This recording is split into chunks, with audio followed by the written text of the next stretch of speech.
Hello guys, welcome you all on The Catalyst, and today we will discuss two very important article related to Indian judiciary। और बहुत अच्छे article हैं दोनों ही। पहले article में उपेंद्र बख्शी एक बिल्कुल हटके एक बहुत इंपॉर्टेंट बात बता रहे हैं कि अनडूइंग जुडिशियल फ्यूडलिज्म, जो न्यायिक सामंतवाद है उसको कैसे हटाया जाए।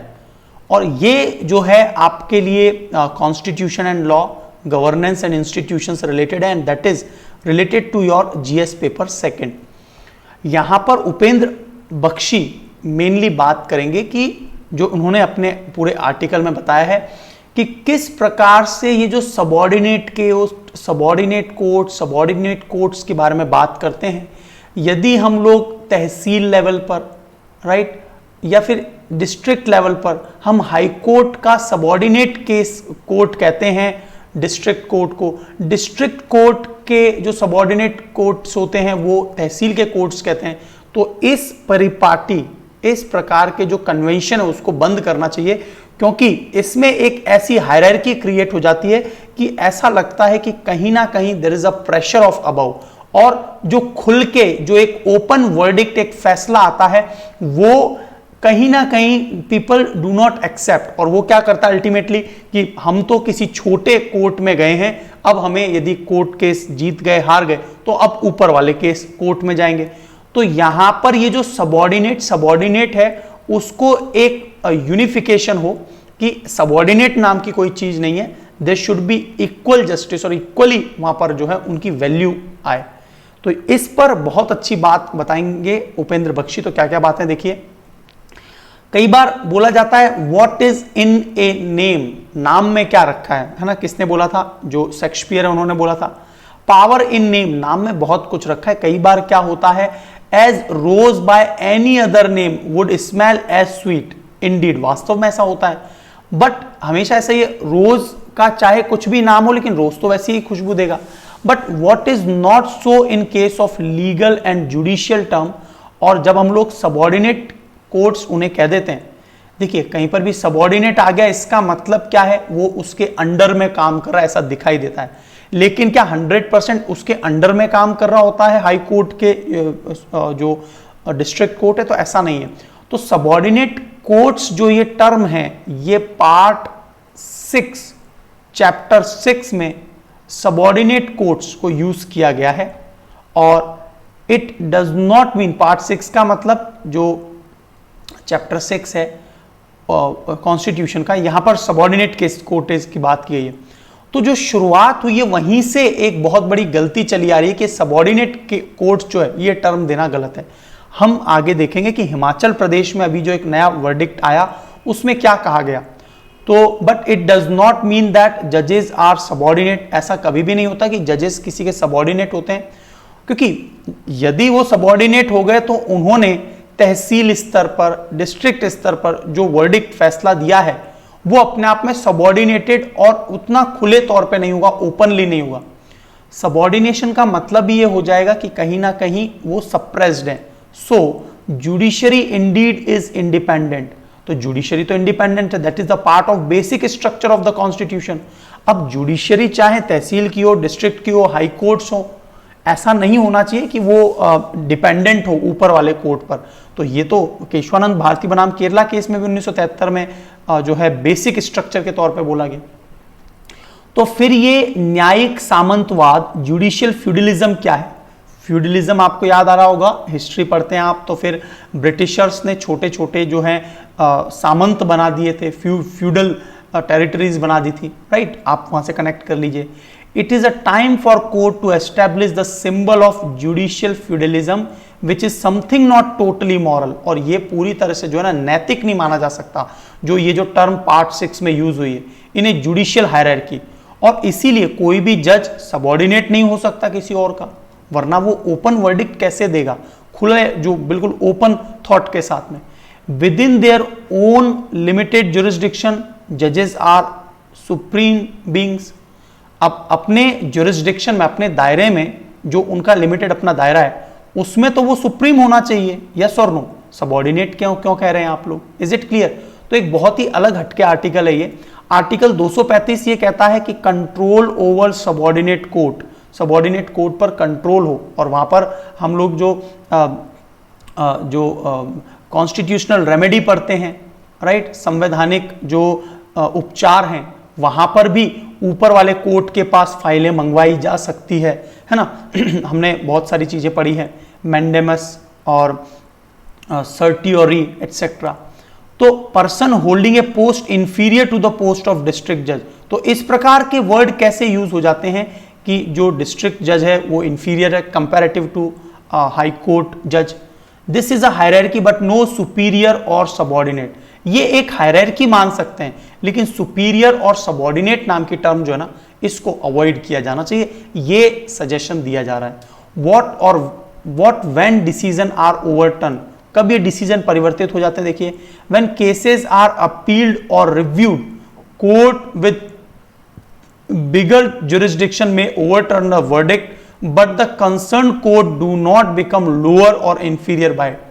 हाँ, ऐसा हो सकता है भाई कि नीचे वाले कोर्ट ने कोई फैसला दिया, ऊपर वाले ने उसका अपोजिट फैसला दिया, अपोजिट पार्टी जो हारी है उसको जिता दिया, है ना, अपर कोर्ट में जाते। लेकिन इसका मतलब ये इंफीरियर और लोअर वाला टर्म यहां पर ये जो फैसले लिए जा रहे हैं, this can not be the basis to make any court subordinate, ऐसा जो टर्म है वो यूज नहीं होना चाहिए। तो यहां पर बोला गया कि नाम में बहुत कुछ रखा गया।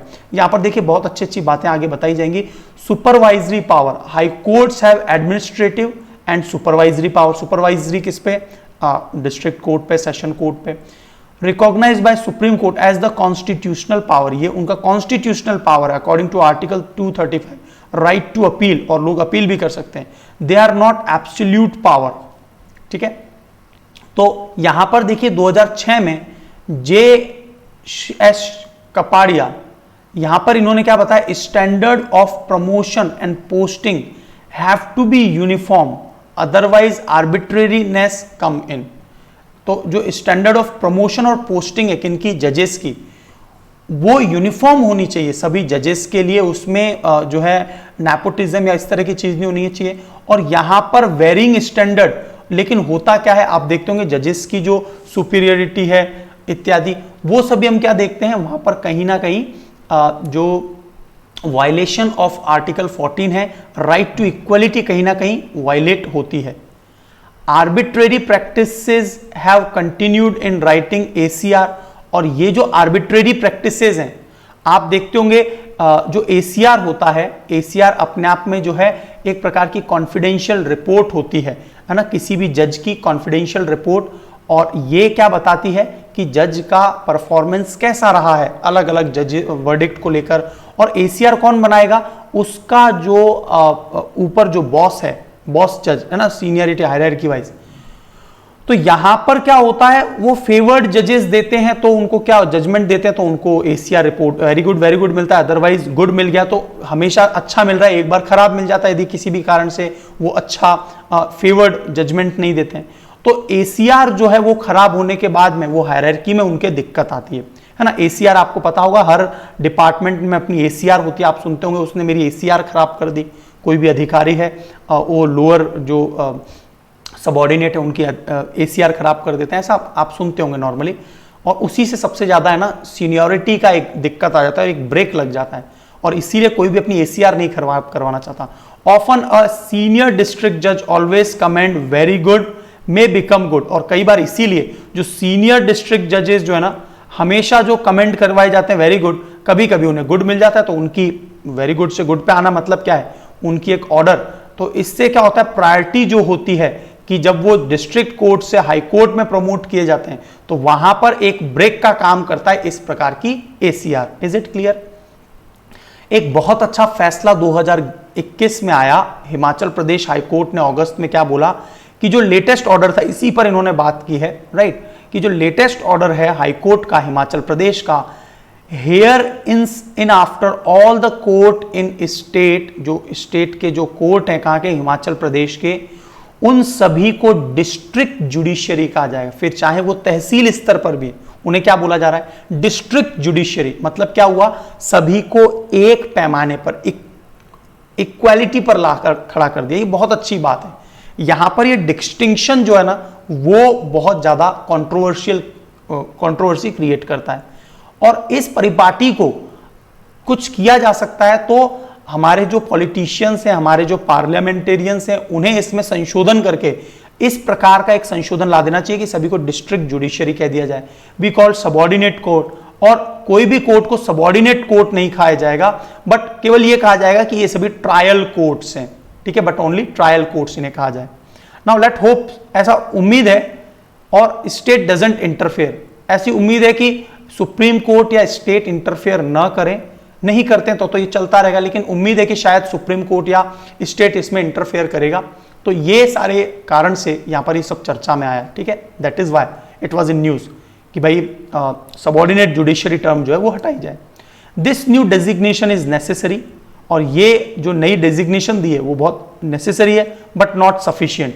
केवल और केवल एक स्टेट में ये मिल जाना, this is not sufficient. The wording of article 235 itself need to change now. अब जो है पार्लियामेंट में इसके अंदर अमेंडमेंट, संशोधन लाना चाहिए, क्योंकि कॉन्स्टिट्यूशन में लिखा है control should be replaced by supervision. यहां पर जो कंट्रोल है ना वो सुपरविजन टर्म यूज की जा सकती है, सबऑर्डिनेट नहीं हो। इनफैक्ट सीनियर जजेस of high court, district judiciary में from collegiate system for administration, infrastructure, access, disposal rate, monitoring, transfer and leave.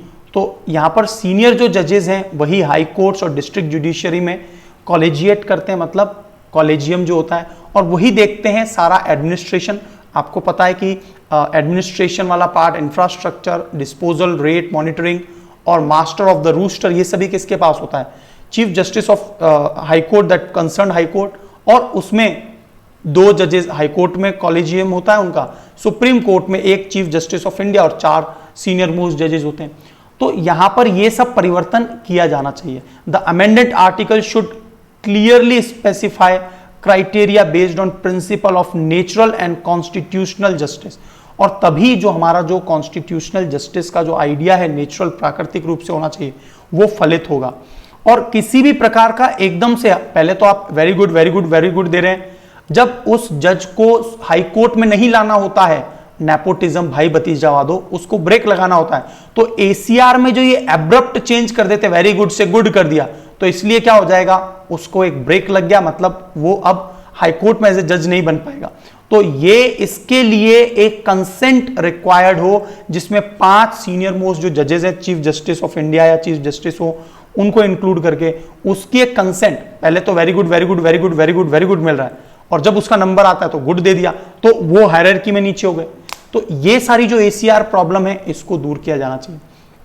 ये सभी चीजें बहुत ही इंपॉर्टेंट है आपके एग्जाम के लिए, क्योंकि यहां पर हाल ही में एलिवेशन ऑफ लॉयर्स देखा भी गया।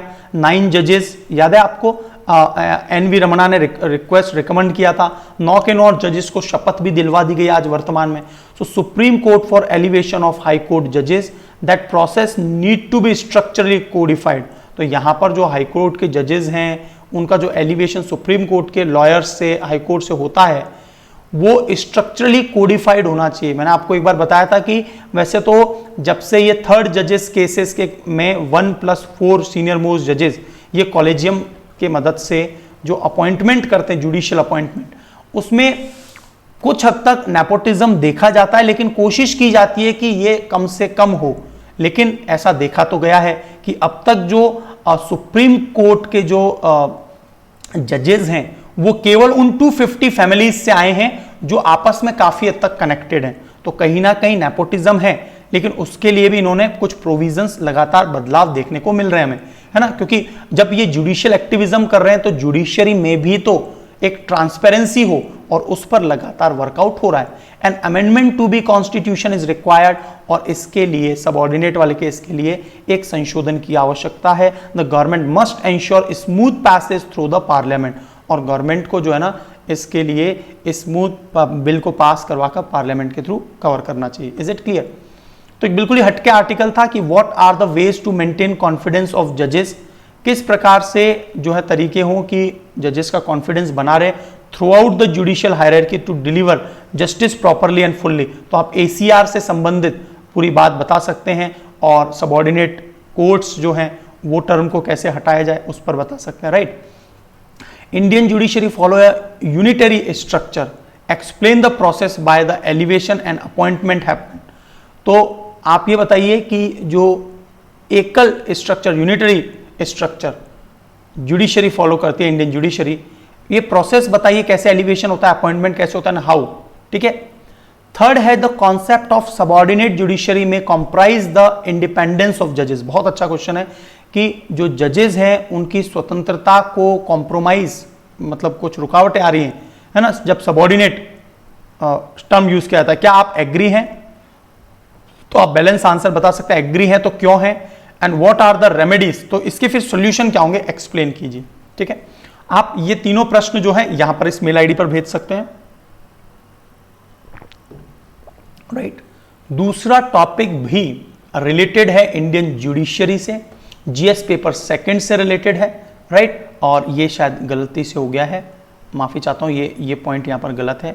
Not, it is not related to science and technology world politics, but it is related to governance, institution and law.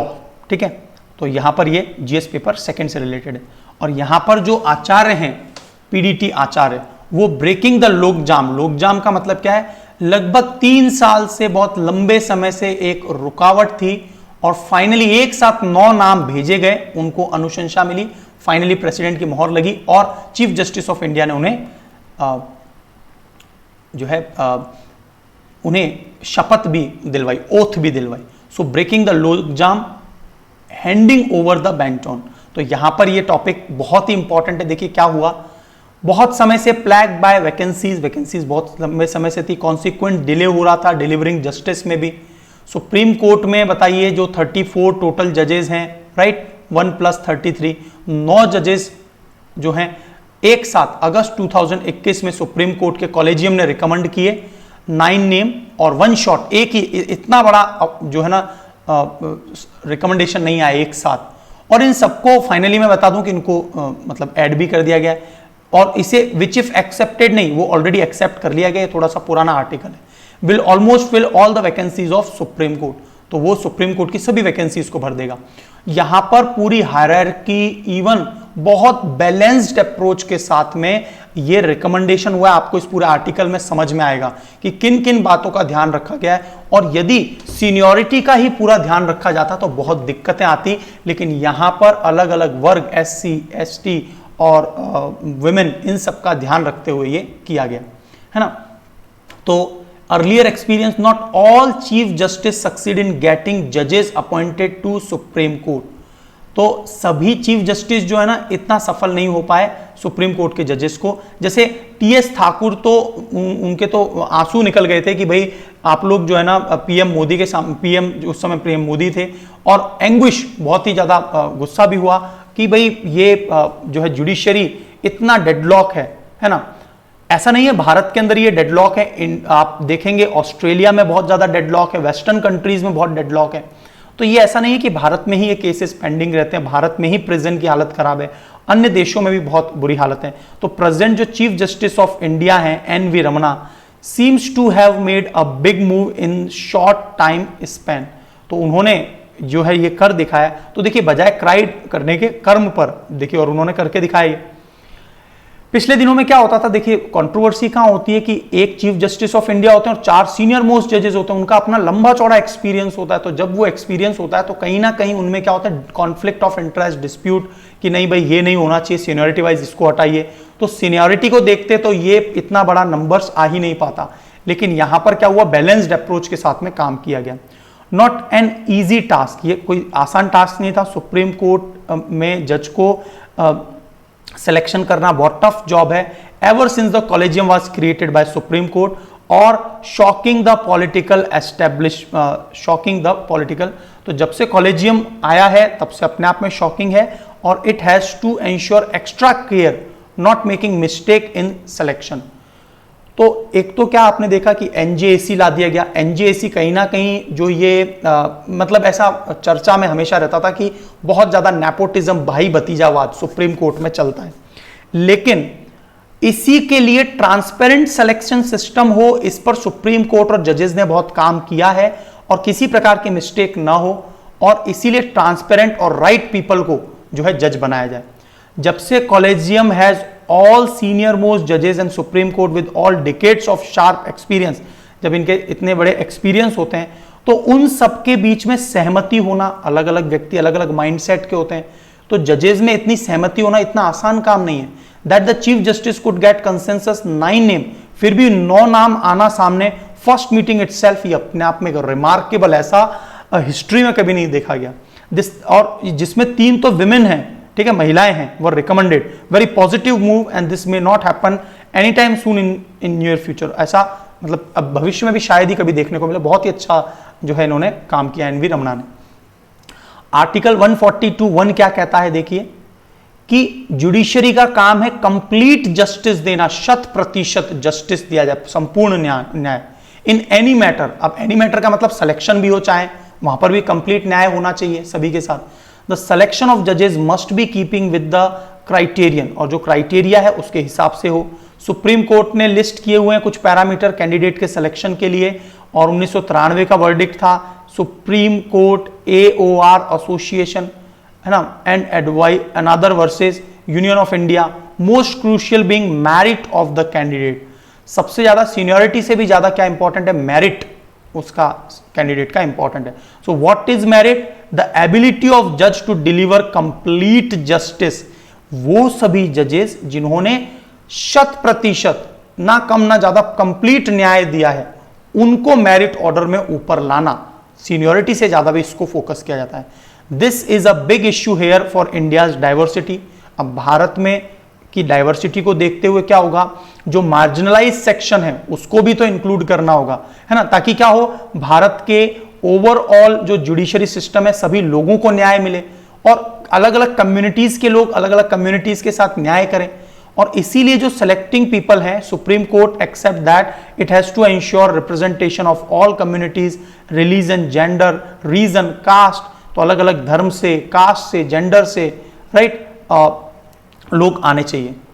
और जजेस अपॉइंट्स जजेस ही जजेस को अपॉइंट करते हैं। तो since India is the only country जहां पर जजेस ही जजेस को अपॉइंट करते हैं, ये बहुत इंपॉर्टेंट पॉइंट है, देखिए India is the only country, hence transparency is the norm and is a must. तो देखिए दोनों जजेस जो हैं वही इस आर्टिकल को लिख रहे हैं, तो एक डेप्थ आपको मिल रही होगी इसमें। Bench of supreme court spoke in its clear term and the public need to know the reasons for selection. और कल को यदि पब्लिक भी पूछे कि आपने ये पर्टिकुलर जज किस आधार पर सेलेक्ट किया, तो इसके पास there should be a rational, जो जजेस हैं जिन्होंने सेलेक्ट किया उनके पास एक रीजन, प्रॉपर रीजन होना चाहिए। So what are the norms, सबसे पहले इट इज ब्लेंड, ये मिक्स होना, ब्लेंड का मतलब ब्लेंड ऑफ मेरिट, उसमें अलग अलग प्रकार के, ब्लेंड का मतलब होता है मिक्सिंग ऑफ मेरिट हो। सीनियरिटी एक पॉइंट है यहां पर। Interest of marginalized and deprived section जैसे विमेन, रिलीजन, रीजन, कास्ट इत्यादि को, तो ये सभी क्या होते हैं, जजेस इन सब के पैरामीटर्स को देखते हुए ध्यान रखते हैं। रिसेंट केस जो आया था were followed in 2021, 3 are women, 3 महिलाएं हैं, एक सुप्रीम कोर्ट है, रिसेंट जो भी केस हुआ है इसमें जो अपॉइंटमेंट हुए, 1 is from OBC, 9 are from different state, ऐसा नहीं किसी एक स्टेट से लिया, जैसे केरल, तमिलनाडु, राइट, तमिलनाडु, कर्नाटका, आंध्र प्रदेश, महाराष्ट्र, मध्य प्रदेश, उत्तर प्रदेश, दिल्ली एंड गुजरात। तो यहां पर मेरिट इज द मेन, उसके बाद seniority. All have to have a track record of protecting citizens liberty. यहां पर वे सभी लोग जिन्होंने लोगों की स्वतंत्रता को प्रोटेक्ट किया, लिबर्टी को, including pulling up the government in the wake of covid crisis, और गवर्नमेंट को जगाया है कोविड-19 के क्राइसिस में, नए नए इस प्रकार के वर्डिक्ट दिए। There are some controversy over rule of seniority, actually non-existing rule. Seniority के ऊपर controversy हो जाती है और इसीलिए इसको इन्होंने थोड़ा avoid ही किया, उन्होंने merit पर ज्यादा ध्यान दिया, which had been responsible for delay in appointment in the previous years. तो पिछले सालों में इतना ज्यादा अपॉइंटमेंट क्यों नहीं देखा गया और इस बार ऐसा क्यों देखा गया, क्योंकि इस बार सीनियरिटी की बजाय मेरिट्स पर ज्यादा ध्यान दिया गया है और मेरिट बेस्ड ही जो है फैसले लिए जाने चाहिए, चाहे फिर, और वहीं पर तो एक कंप्लीट जस्टिस भी होगा। अ ब्राइट फ्यूचर अहेड, और इसीलिए देखिए 22 महीने से जो ये लॉकजाम था, ये जो रुकावट थी, was broken by chief justice and even is some are complaining that they aren't complaining the quality of those selected in parallel, तो they aren't complaining the quality of those selected, वो complain भी नहीं कर रहे हैं, In parallel, Collegium cleared 7 names for district judges of Telangana High Courts too. Collegium ने 7 district जजेस को भी सेलेक्ट किया. Speed is of essence with chief justice Ramana. तो स्पीड बहुत ज्यादा इंपॉर्टेंट है, स्पीडी ट्रायल होना. स्पीडी ट्रायल कोर्ट्स बनाने की बात की जा रही है, आपको मैंने डिस्कस किया ये भी. Government must quickly issue the appointment order and take the mission of justice forward. और जो मिशन है कि न्याय आगे से आगे बढ़े, उसको किया जाना चाहिए. तो ये सभी 9 अपॉइंट किए जा चुके हैं, शपथ हो चुकी है. Is it clear? आपके पास 3 क्वेश्चन हैं. What are the various reason of judicial intervention in executive domain? क्या बहुत सारे कारण है कि जो जुडिशियल इंटरवेंशन हो रहा है एग्जीक्यूटिव के डोमेन में. Explain the reference to Pegasus snooping scandal. इसके बारे में सुप्रीम कोर्ट वगैरह जो पूछ रही है कि भाई आप इस पर अभी तक कोई काम क्यों नहीं कर रहे. और आपको पता ही होगा कि वेस्ट बंगाल ने एक जो है कमेटी बैठाई है. तो यहां पर जुडिशरी, आजकल जुडिशियल एक्टिविज्म देखने को मिल रहा है, वो बहुत से प्रश्न पूछ रही है. ठीक है. द डेलिकेट बैलेंस, जो एक बहुत ही नाजुक बैलेंस है between executives and judiciary, need constant renewal. तो ये जो नाजुक बैलेंस है उसको लगातार रिन्यूअल की जरूरत होती है. देखिए समय के साथ साथ परिवर्तन और उसमें जो है रिफाइनमेंट आए, it is very essential.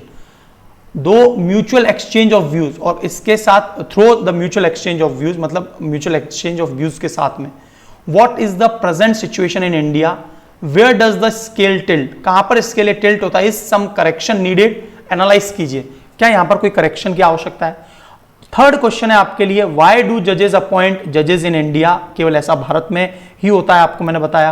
What are the pros and cons of the same, क्या फायदे और नुकसान है. ये सुपर इंपॉर्टेंट टॉपिक है, ये क्वेश्चन आपके लिए बहुत ही ज्यादा इंपॉर्टेंट है कि जजेस ही जजेस को अपॉइंट कर रहे हैं तो इसके क्या फायदे क्या नुकसान है, क्या क्या हो सकता है, पूरा लिस्ट आउट कीजिए. ये आंसर आपको कंपल्सरी देना है, you must give the answer. और अपने आप में इसको आप पूरे डिटेल में एक्सप्लेन और एलोब्रेशन के साथ में बता सकते हैं, इवेल्युएट कीजिए. तो ये सभी आंसर्स आप मुझे यहां सबमिट कर सकते हैं. ठीक है, तो एक अच्छा सेशन है और thank you so much. And will come with योजना कुरुक्षेत्र मैगजीन, तो उसको भी हम कवर करेंगे. ठीक है, एमसीक्यूज प्रोवाइड करेंगे. ठीक है, तो कभी कभार लेक्चर डिले हो जाता है बट आई विल कवर, है ना. कंप्लीट जस्टिस होगा, थोड़ा डिले हो जाएगा बट जस्टिस का कंप्लीट होना बहुत जरूरी है. तो I will provide the videos on regular basis. Thank you so much. जय हिंद दोस्तों.